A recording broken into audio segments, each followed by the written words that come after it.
Eh bien bonjour, je viens d'enlever les pots avec des chicorées de Bruxelles que j'ai mis à forcer dans ma chaufferie. Donc bon, un endroit où j'ai plus ou moins 14 degrés. Et voilà, ici le résultat après, ouais, je dirais 3 semaines, 3 4 semaines. Donc des belles endives, voilà, bien fermes. Voilà, on peut voir ici, j'en ai récolté, cassé, voilà. Donc beau produit.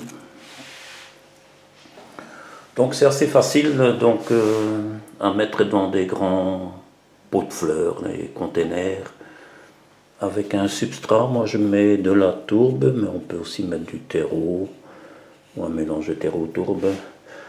Voilà, donc on pourra préparer ça. Une bonne salade ou des endives roulées au jambon, ou des endives braisées, voilà, tout ça c'est délicieux. Bon, bah, chez nous on appelle ça des chicons.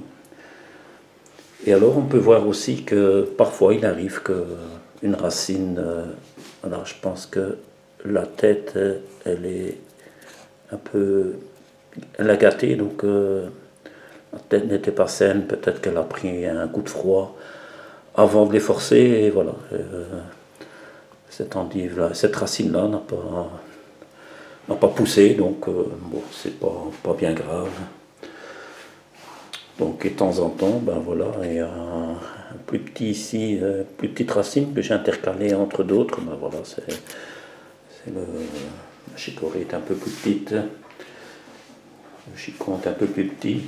Voilà, il y a juste, voilà, ça c'est les feuilles extérieures que l'on va écarter.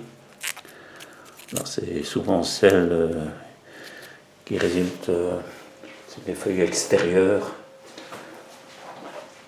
Voilà, et ça c'est les toutes petites. Donc lors du forçage, lorsqu'on les coupe, voilà, ça c'est ce qui restait lorsqu'on a implanté les racines dans le pot. Et tout ça, ça sèche, donc celle-ci aussi, on finit par sécher aussi. Et voilà, il ne faut pas attendre trop longtemps avant de les récolter, de les consommer, parce que de plus en plus, ça risque de pourrir. Donc tout ça, ça peut un peu venir brun. Et voilà, ça peut gagner l'ensemble du chicon. Et voilà, il y aura beaucoup de pertes. Donc ici, c'est vraiment le résultat optimum que l'on peut obtenir. Ben voilà, on fond une fois de 12 à 15 cm de hauteur. Donc bon, ils ne sont pas du tout filés. Donc ça peut filer lorsqu'on a un local qui est trop chaud. Donc ici j'ai un local, je crois que c'est entre 12 et 14 degrés. Tout ça, ça dépend un peu de la température extérieure. Donc il y a une ventilation vers l'extérieur. Donc voilà, la température peut varier légèrement, mais bon, c'est jamais en dessous de 12 degrés. Donc le chicon pousse doucement à son rythme pour venir à un beau calibre. Ben voilà, on va un peu récolter ça, un peu nettoyer, puis il faut mettre ça dans une boîte et conserver ça à l'obscurité. Parce que si là, voilà, l'endive elle est vivante, et même si on la coupe de la racine, ben voilà, elle peut prendre la lumière et la chlorophylle, donc ça peut verdir légèrement. Donc ça peut varier du jaune vert. Et bon, ensuite, ben voilà, c'est encore consommable, mais c'est plus amer. Ben voilà, je suis content du résultat du forçage de mes chicons. Une bonne méthode.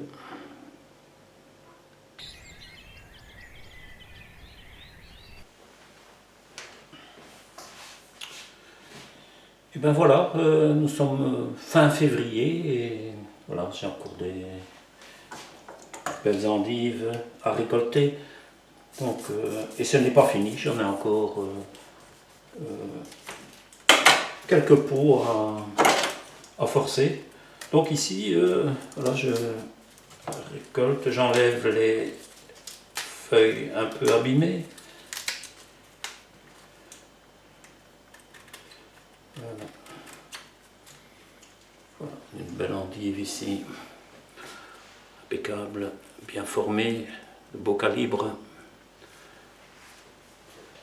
Voilà, j'en ai déjà quelques-unes ici. Voilà. Donc, ce qu'on peut faire aussi, c'est, bon, on peut les casser, bon, couper, et on peut laisser repousser. Donc, si on n'a pas beaucoup de racines et qu'on a la place, on peut laisser repousser. Et ici viendront des petits germes. Et bon, on n'aura plus des endives pareilles, mais on aura de la chiconnette, donc des petits chicons qui serviront pour la salade. Donc c'est un peu, c'est plus petit, mais voilà, ça reste toujours délicieux. Voilà.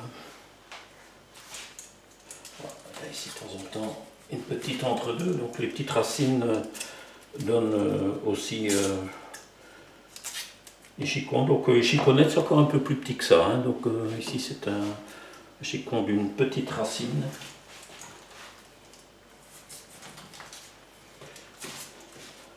Voilà, ils sont vraiment bien réussis cette année. J'en suis content. Surtout à cette période-ci de l'année, ben, on a pu des masses à manger. Bon, c'est pas ça, j'ai encore pas mal de scaroles qui vont pousser dans la serre. Et bon, j'ai encore un peu de mâche, la salade de blé. Donc, bon, et ça se marie très bien avec les chicons pour faire une salade de chicons.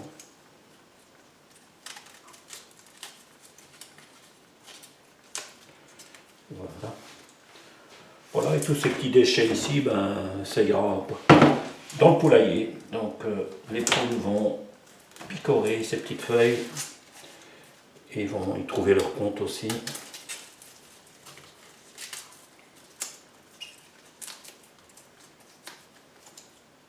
Et ben voilà.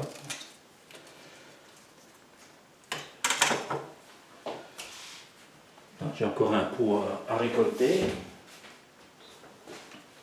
Voilà. Encore le dernier.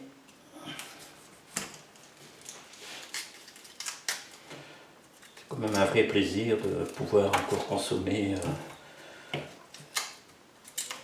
ces récoltes de cet été quand on a récolté les racines. Voilà, et ça repose ici tranquillement à l'intérieur. Et voilà, on peut encore se régaler avec les récoltes du potager.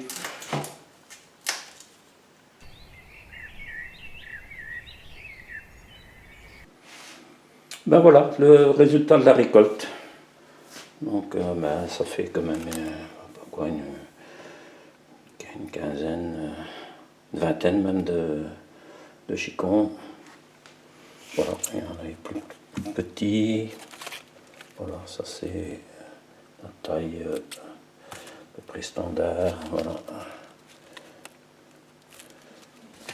Magnifique récolte.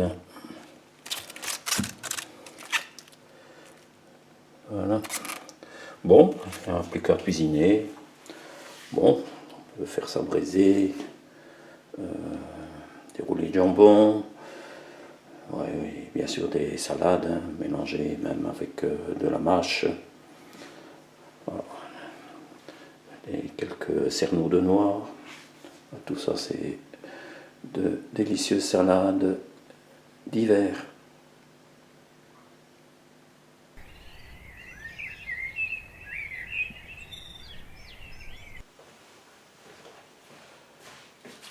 Voilà, donc c'est important de les conserver aussi correctement. Donc moi je mets un bassin ici avec un peu du papier absorbant, juste pour absorber l'humidité qui peut se dégager du chicon, parce que c'est quand même quelque chose d'assez aqueux qui contient pas mal d'eau.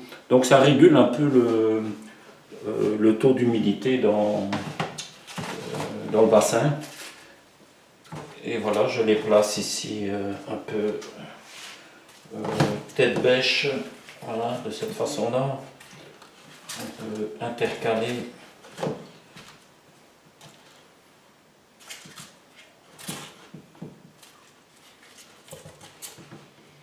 Voilà, ça s'éclasse très bien.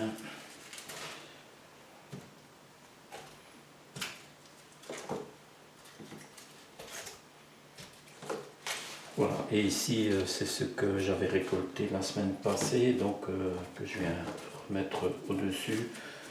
Donc c'est bien cela qu'on va en prendre en premier. Et voilà. Donc un beau bassin de chicorée, Bruxelles, chicon, ou on appelle ça aussi endive blanche en France. Donc voilà, je remets un peu un sachet en papier, encore toujours du papier pour absorber l'excédent d'humidité. Et bien sûr, tout ça, ça doit être gardé au noir, parce que sinon, ça peut verdir et ça devient un peu plus amer. Bon, c'est encore consommable, mais... Donc du coup, je recouvre d'un plastique noir au-dessus. Donc, pour vraiment garder l'obscurité. Et tout ça, je mets bien sûr au frais. Donc, je mets ça dans mon garage où bon, il fait 7-8 degrés en hiver. Et voilà, ça permet de garder ça longtemps. Donc, une semaine ou deux, facile. Et bien sûr, il ne faut pas trop traîner parce que c'est quand même des choses qui peuvent se gâter puisque ça contient pas mal d'eau. Et voilà, et surtout qu'il y a encore d'autres racines qui vont suivre pour le forçage, donc il vaut mieux donc ne pas trop traîner avec ces produits-là. Voilà, on va essayer de préparer un bon petit plat avec tout ça. Et voilà, et je vous souhaite aussi d'en faire pareil parce que c'est vraiment une culture intéressante. Ça demande un peu de travail pour le forçage, mais bon, finalement, c'est quand même une période creuse de l'année où il n'y a pas trop à jardiner, donc on peut bien consacrer quelques heures au forçage. Donc récolter les racines, les poser et ensuite les forcer dans des conteneurs, c'est assez facile à faire. Et ensuite simplement c'est une surveillance. Donc bien sûr il faut de temps en temps mettre de l'eau dans les pots. Donc ici, voilà, il suffit simplement d'arroser ici entre les racines et des petites radicelles se forment et voilà, le chicon pousse tout seul. Donc il faut compter 3 à 4 semaines.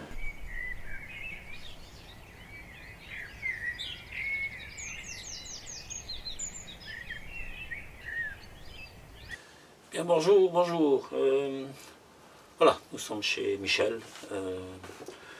Donc on est tout début février, le 1er février. Là. Et voilà, je suis occupé de vider mes pots à racines de chicon.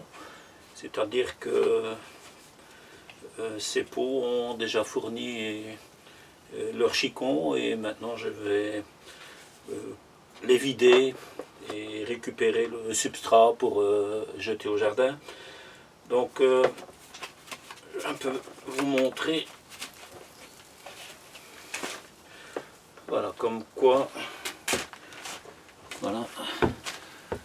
Donc les racines de chicon forment des radicelles pour alimenter la racine afin de faire pousser le chicon dessus. Donc ici, j'ai enlevé tout ça. Et c'est important que cet enracinement se fasse correctement avant le forçage. Alors ce que je fais d'habitude, c'est donc je les mets déjà en pot quelques semaines à l'avance et je les mets dans un local froid et j'y mets de l'eau. Ainsi l'enracinement peut commencer. Donc ici on peut voir comme quoi les racines de chicon forment des radicelles pour faire pousser le chicon.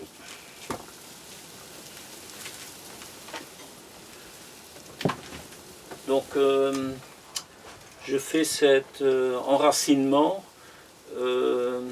avant le forçage, avant de mettre à température de 14 degrés, afin que les racines soient bien formées et pompent l'humidité ambiante dans le pot, afin de faire une pousse rapide et régulière. Si on ne fait pas ça, si on met directement les racines en forçage, il se pourrait que certaines racines soient moins bien enracinées et voilà, et les chicons ne pousseraient pas régulièrement. Et ainsi, lorsqu'il y a un pré-enracinement, ben voilà, on obtient une récolte beaucoup plus régulière et plus rapide aussi. Donc, parce que comme les racines, les petites radicelles sont formées, ben voilà, le chicon peut pousser régulièrement et fournir de beaux chicons. Bon, ben tout ça ici, c'est, moi j'utilise la tourbe, donc tout ça ici, ça retourne au jardin. Donc je vais mettre ça autour des toutes les plantes qui ont besoin d'un peu d'acidité. Donc ça peut être les hortensias, voilà, les rhododendrons, voilà, un petit peu dans les plantes florales. Et tout ça, ben voilà, c'est pas perdu. Et c'est rempli de radicelles, donc tout ça, ça va se décomposer et former de l'humus.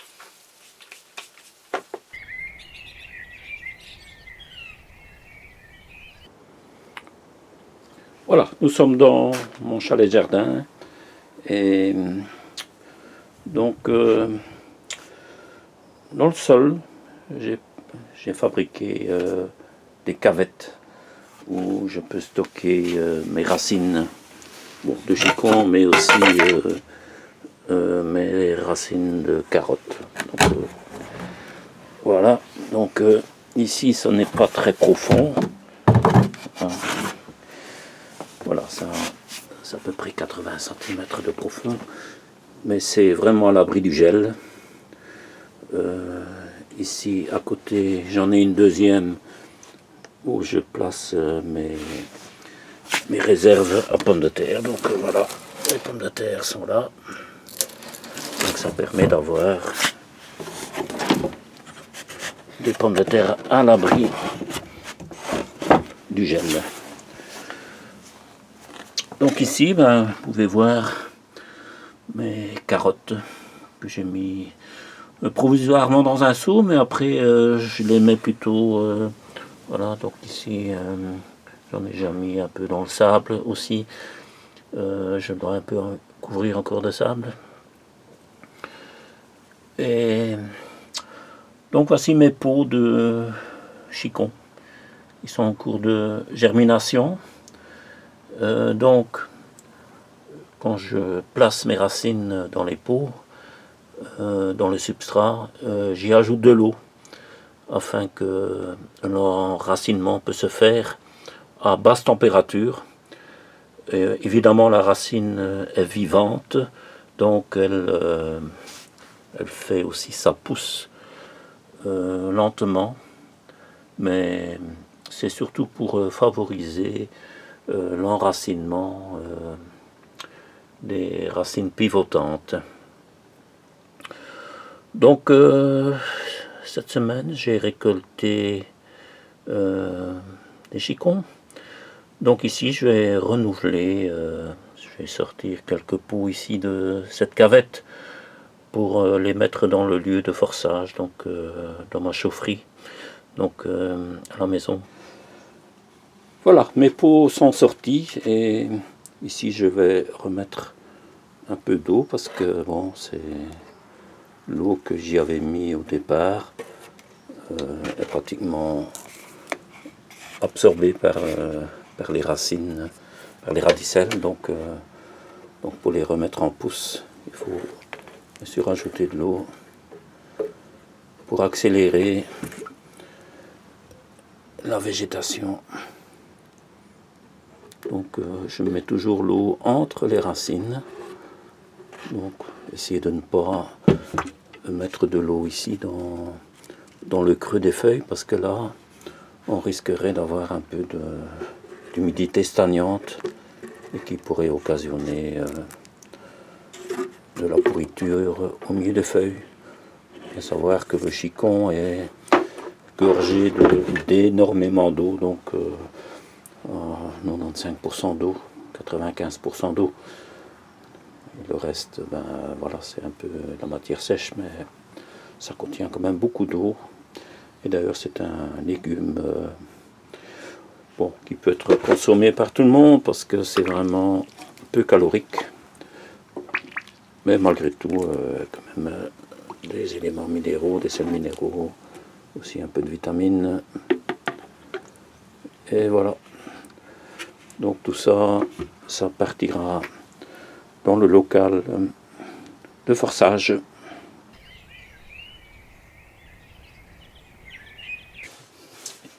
Ben voici, nous sommes dans mon local de forçage des racines de chicon. Donc on peut voir ici que certaines ont déjà été placées ici depuis une dizaine de jours. Donc on voit que le chicon commence à se développer. Voilà, ici trois pots déjà en cours de forçage. Et ici, ce sont les pots que je viens de sortir de la cavette de mon chalet et que je viens rajouter ici. Donc on peut mettre ça dans un bac, parce que lorsqu'on met de l'eau, bon, ça peut éventuellement couler par terre. Ou bien on met dans des soucoupes. Voilà. Donc une soucoupe ici. Et donc ici, pour garantir l'obscurité absolue, voilà, je mets un plastique noir.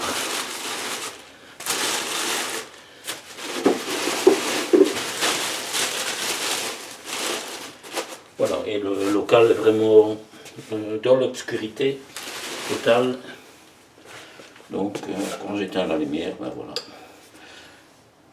C'est vraiment noir.